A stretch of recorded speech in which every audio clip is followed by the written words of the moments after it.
तो guys welcome back to our YouTube channel CHSC arts and commerce. By the way guys, मेरा नाम रोहित साहू है और आप सभी का बहुत बहुत स्वागत है हमारे चैनल के अंदर में। तो गाइस इस वीडियो के अंदर हम मेनली डिस्कस करने वाले हैं +2 सेकंड ईयर हिस्ट्री सिलेबस। तो गाइस हिस्ट्री सिलेबस हमारा क्या होने वाला, सेकंड ईयर में क्या क्या पढ़ना है, क्या क्या नहीं पढ़ना है। अगर आप इस वीडियो को पूरा एंड तक देखते हो तो आपको पूरा अच्छे से सिलेबस याद हो जाएगा और एग्जाम को आप इस सिलेबस के अकॉर्डिंग प्रिपेयर करके फुल मार्क्स ला सकते हो।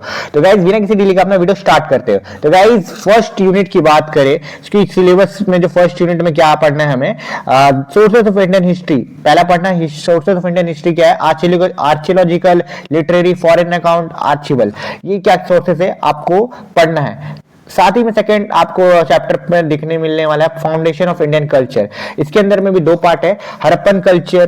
तो हड़प्पन कल्चर में भी क्या क्या पढ़ना है guys? Discovery, geographical extent, town planning, structure, agriculture, domestication of animals, technology, craft, trade, contact with distant land, script, weight, measurement, religious belief, seals. साथ ही में इसके सेकंड पार्ट की बात करें तो गाइस इसके अंदर में पढ़ना है आपको ऋग वैदिक एंड लेटर वैदिक का एज के अंदर में, जो कि ऋग वैदिक और लेटर वैदिक का socio economic, like, political, organisation, religious belief, position of human. Third जो कि इसका पार्ट आता है यूनिट 1 का, ये है गाइस द यली स्टेट 16 महाजनपदस। 16 महाजनपदस के बारे में भी हमें पढ़ना है इस सिलेबस के अंदर में। सेकंड यूनिट की बात करें कि गाइस यहाँ पर आपको देखने मिलने वाला religious movement of 16th century BC, Jainism and Buddhism, a critical evolution, teaching, Jainism और बुद्धिज्म का टीचिंग हो गया, कंट्रीब्यूशन ऑफ इंडियन कल्चर के अंदर में। यूनिट 2 के अंदर में सेकंड चैप्टर जो आता है कलिंगा वॉर। कलिंगा वॉर के अंदर में देखना है इसका causes and effect, modern administration के बारे में पढ़ना है। जो थर्ड पार्ट इसका है गाइस यूनिट 2 का cultural attainment of the Gupta as.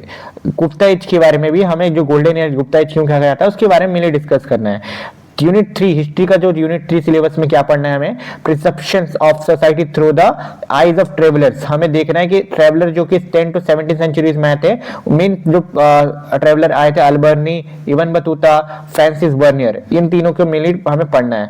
और सेकंड जो पार्ट है यूनिट 3 का गाइस, दिल्ली सल्तनत के बारे में पढ़ना है, nature of state, social structure और पोजीशन, दिल्ली सल्तनत के टाइम में क्या कंडीशन। हम डिस्कस करते हैं यूनिट 4। यूनिट 4 के अंदर में आपको देखने मिलने वाला है British economic policy in India 1757 to 1857 के अंदर में क्या क्या इकोनॉमिक पॉलिसीज था।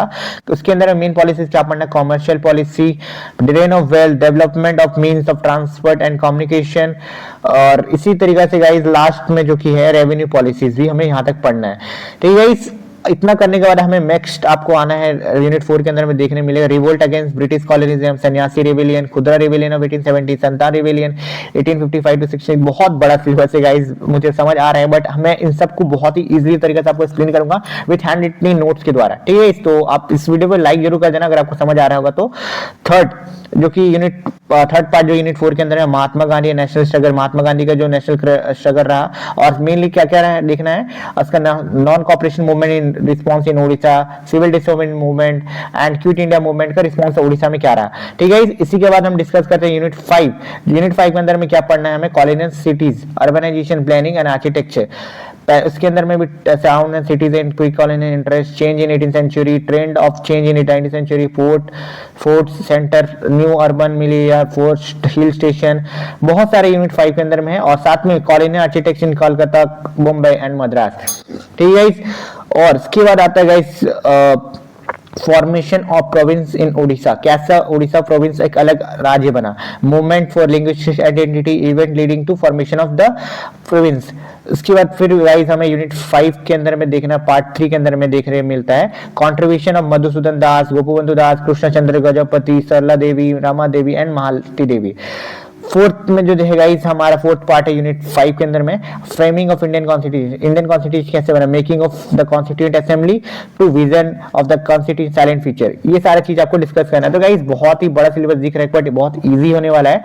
और हम चाहे गाइस सबको सिलेबस बहुत अच्छा समझ आ गया होगा क्या पढ़ना है क्या नहीं पढ़ना है। और आपको जैसे मैंने बता दिया स्टार्टिंग में कि अगर आपको कुछ और डाउट है तो कमेंट बॉक्स में कमेंट कर लेना, और आने वाले वीडियो के लिए जरूर से चैनल को सब्सक्राइब करके बेल आइकन ऑन कर देना, ताकि सारा डिटेल जो सिलेबस है इजी लैंग्वेज के अंदर मैं आपको समझाने के लिए मैं चैनल के अंदर में आपको वीडियो अपलोड करने वाला हूं, तो और मिस ना हो इसलिए आपको जो मैं बताया सब्सक्राइब करके चैनल को शेयर करना दोस्तों के साथ, ताकि उनको भी हेल्प हो सके। तो अपने वीडियो को यहाँ पर एंड करते हैं। जय हिंद, जय भारत।